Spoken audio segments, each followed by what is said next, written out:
yung quarantine, hindi din po siya gano'n ka-favorable sa mental health ko po. I have a lot of insecurities and thoughts, and sometimes I would stay awake po kasi wala po akong makausap dito, and even if I try, sasabihin lang po sa'kin na, drama lang yan, gano'n, wag kang masyadong nega." Mag-isa sa kanyang pinagdaraanan si Lily, hindi niya tunay na pangalan. Sometimes din po, nangyayari din po na nasasaktan ko yung sarili ko. Ang dami ko pong nababottle up na feelings, tapos hindi ko po siya malabas, kaya sa sarili ko po siya nilalabas. Ayon kay Dr. Gia Sison ng Youth for Mental Health Coalition, the COVID-19 pandemic negatively impacts our mindset and moods in many ways. Number one is the uncertainty of the situation. We're all adjusting. It leads to heightened emotions. Madali ka matrigger additional threats, isolation and loneliness, which can happen even if you're living with your family. Little things, para nagsasanga-sanga na siya. Add to that pa yung what's happening outside. And of course, yung nangyayari rin sa individual. It's really about support.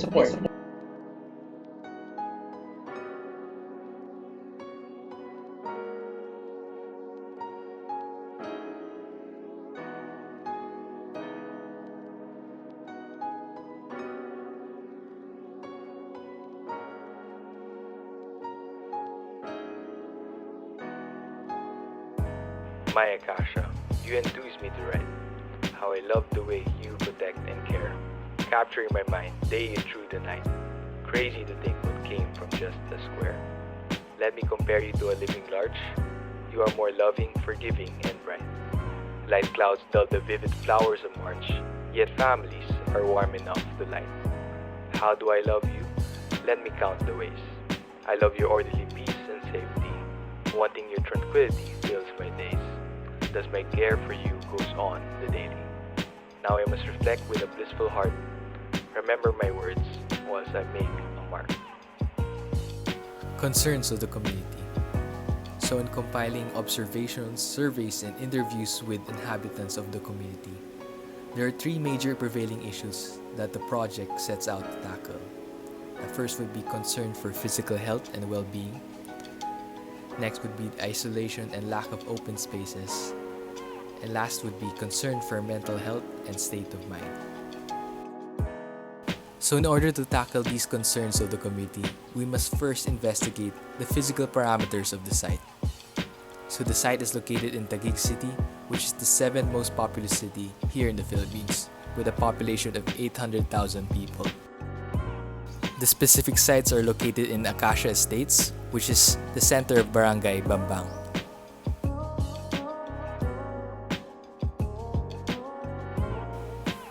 Within this area, there are three potential sites that could be used for the intervention, where Site A would be at the south of Birchwood Condo Complex next to Save More Supermarket, where Site B would be at the back of Mahogany Place Village, and Site C would be at the east of Cedar Crest Condo Complex. And each lot are 20 by 20 meters, which is equal to 400 square meters. So next would be accessibility, and indicated here the major roads of transport within the scope of the area. And each color signifies the average traffic of these roads from Monday to Sunday. And in conjunction with this, the selected microsites are actually strategically placed in roads that are relatively minimal in traffic, making easily accessible to the surrounding occupants. There are also multiple bus stations, which makes it easy to access the site. And as for neighborhood and landmarks, there's actually a sufficient amount of provisions that would benefit the occupants in the surrounding area. Buildings such as Save More Supermarket, Taguig Medical Center, and Manila Water Pumping Station. These are all buildings that give a sense of convenience, safety, and a good quality of life. However, I believe that this urban setup has not yet reached its maximum potential, and I believe there's a space that is lacking that tackles the overall well-being of our community. For the climate, this diagram shows the general sun path of the surrounding area, as well as the winter wind and summer wind's direction in regards to the orientation of the sites. For this aspect alone, Site A would actually be the most favorable out of these sites, as it is facing the east, and it is also embraced by the morning sun, which is very suiting for visitors. It is also in a location where it can both harness the winter wind and summer wind, which will be very beneficial when it comes to natural ventilation. For the natural features, the developers of Acacia Estates also emphasizes and conserves the greenery and natural elements around the area. There are green fields, vegetation and trees, and even the Taguig River in the northeast. When it comes to sensorial experiences, hearing is a top factor in this area. And in this noise diagram, we can observe the major noise sources which may affect the sites involved in this project. Knowing this, Site A would actually be the least affected by these major noise zones due to the distance. However, it can further be combated through soundproofing and strategic location nearby trees. In order to fully understand the site, we must move on to the social-cultural parameters of this investigation. First off, the site's barangay, which is Bambang, is considered an urban core zone, which are also mixed-use developments which can be used for commercial and for residential. It's also a mix of medium to higher density residential development, employment opportunities, and civic facilities. That means that setbacks are ought to be 3 meters at the front and 2 meters for the side and rear. For the demographics of Barangay Bambang, the total population is 10,010 according to the 2015 census. This also serves as 1.24% of the total population of Taguig City. The highest individual age range is 20 to 24 with 922 individuals, whilst the lowest age range is 75 to 79 with only 43 individuals.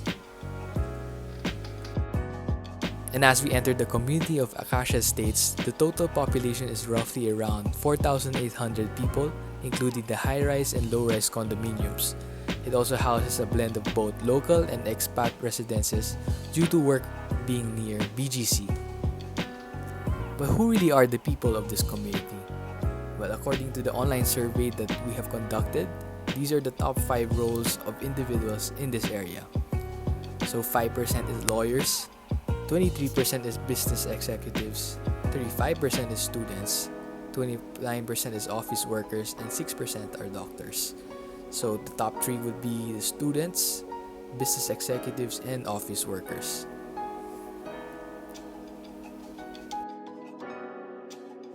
And the most common age range and role would be young professionals. Moving on, now we can proceed with the project approach and tackle upon the concerns of the community. So as stated in the beginning, these are the concerns of the community based on surveys, observations, and interviews.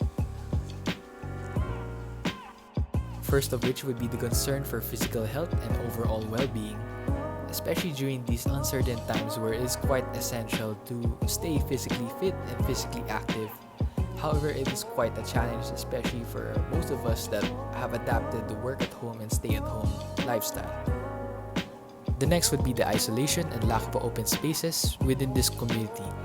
This is due to the fact that Acacia Estates is majorly a condo complex, and many condo residents that I have interviewed have, even before the pandemic, have really struggled to connect with their peers and with their community and stay productive and motivated. And I believe that this is the lack of open spaces that causes this, as they need that fresh air and they need that open space to reconnect with their community and to have that sense of peace as well. This also brings me to the next concern, which is for the mental health and state of mind. For the longest time, mental health was really overlooked upon, and this is evidently shown in the story case of Lily in the news interview in the start. And I think it's time that we start to act upon this and really tackle deeper issues when it comes to mental health, not only for the youth, but for the seniors, but for every age that encounters mental health struggles and issues. So to tackle upon the concern for physical health and well-being, the first strategy would be to provide spaces that encourage physical activities such as yoga, pilates, tai chi, qigong, and zumba. And as you can notice, these are all group activities that are not quite difficult, but it also creates a sense of community, and it also allows you to be uplifted when you see other people and your peers doing that exercise. It also allows you to join in with them and really be motivated to be physically fit. Then the next strategy would be to give access to fresh produce such as organic fruits, vegetables, and herbs, especially during these times where it's really easier to get junk food or fast food through Lalo Move or Grab. I think it's also time to really give easier access to fresh produce so that it would really encourage a healthier sense of lifestyle. So to tackle isolation and lack of open spaces, our strategy would be to create an area that is not restricted to walls and boundaries that the four corners of the rooms inherit. The next strategy would be to allow individuals to really connect and collaborate with others, and that would really reconnect them back to their community. Additionally, according to Dr. Ali from Auckland University of Technology, he was talking about how new architecture affects the individual, and he says that semicircular designs actually tackle upon the problem of corridors and provides individuals with the freedom of movement, stimulation, and meaningful interactions with the people around them. And to tackle upon the concern for mental health and state of mind, the first strategy would be to provide safe spaces for mental health, and these spaces would allow them to be open, let them feel unjudged, and allow them to really be heard. And the next strategy would be to provide personalized lectures or workshops in these spaces and activities that improve the state of mind, such as arts, journaling, counseling, studying, and meditation. And last would be to create spaces that are green in nature and that harnesses natural sunlight and air for ecotherapy, which is another study where individuals have a better state of mind when they connect with nature, doing activities such as grounding, as it really has a psychological effect in our minds. So here's another look in our potential sites, where Site A, Site B, and Site C is located here in real-life photos. But in this case of all the factors included, Site A is the one we have chosen to be the most favorable for this slot.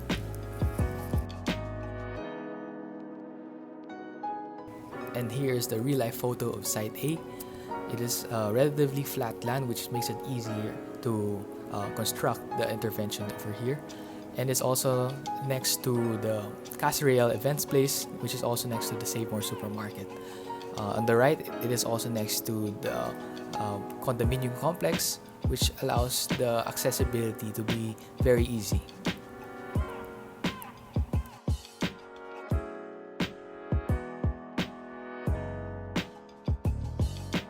And as we can see here, the site is actually located in the main road, which is Acacia Lane Street, which is also very accessible to each and every condo here, as it is in quite literally the center, and it is also very easy to walk and bike to this area. And as for the climate and orientation, it's actually facing the east, which harnesses the morning sun, and it's also in a location where it harnesses both the winter wind and summer wind from a northeast angle.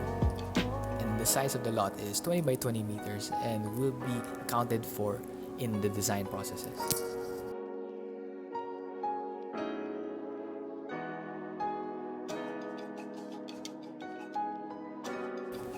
First, it starts off with a space allotment, which is 20 by 20 meters, and it equates to 400 square meters.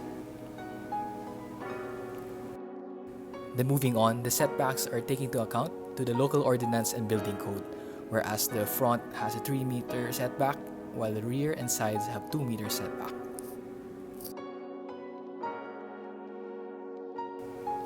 So the form synthesis starts out as a square and later cuts on to a circular structure. The reason behind this is so that we can stray past behind the 4 walls and 4 corners and really have that limitless and boundless effect. This also helps with the circulation of the wind, as it passes through the building circularly and really flowing in a way that allows for effective natural ventilation. Then it shifts to a 2-story structure to really further optimize the maximized use of space, and these structures will also be used for separate activities. Then we decided to create the structures in the edges of the lot to really make sure that no space are wasted in this site. And as we move on to the program distribution, the first floor is for the active activity area, where it's medium to large group activities such as Zumba, dancing, Tai Chi, and such. And for the second floor, it is the core quiet activity area, where it's more personalized and more peer-to-peer, and that is where you do arts, counseling, and all activities related to mental health. And at the core, it houses a central activity center where the dance instructor, the yoga instructor can lead the people in the first floor where they can be seen. It also can be used for larger group activities such as grounding, and it can also be a place where a musician can play their music, or it can also be a place where a speaker can host their talks on workshops. And the great thing is the first and second floor can easily see and hear the speaker, as it is quite an open area. And for the multi-purpose stalls, this can be used for the bike rentals, for the stalls for organic fruits and vegetables that can be sourced by struggling farmers as such. It can also be a place where titas and titos can sell their plants. It is a multi-purpose stall where it can quite literally evolve as time goes on. And finally, here are the proposed plans. So here's the ground floor plan, and this will be used for the active activity area.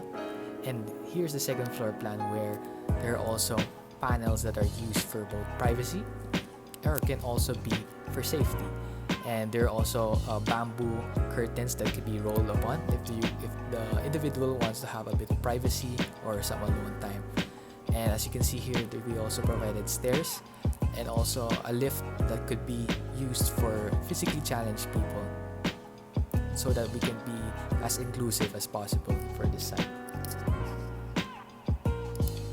And here are the final renders.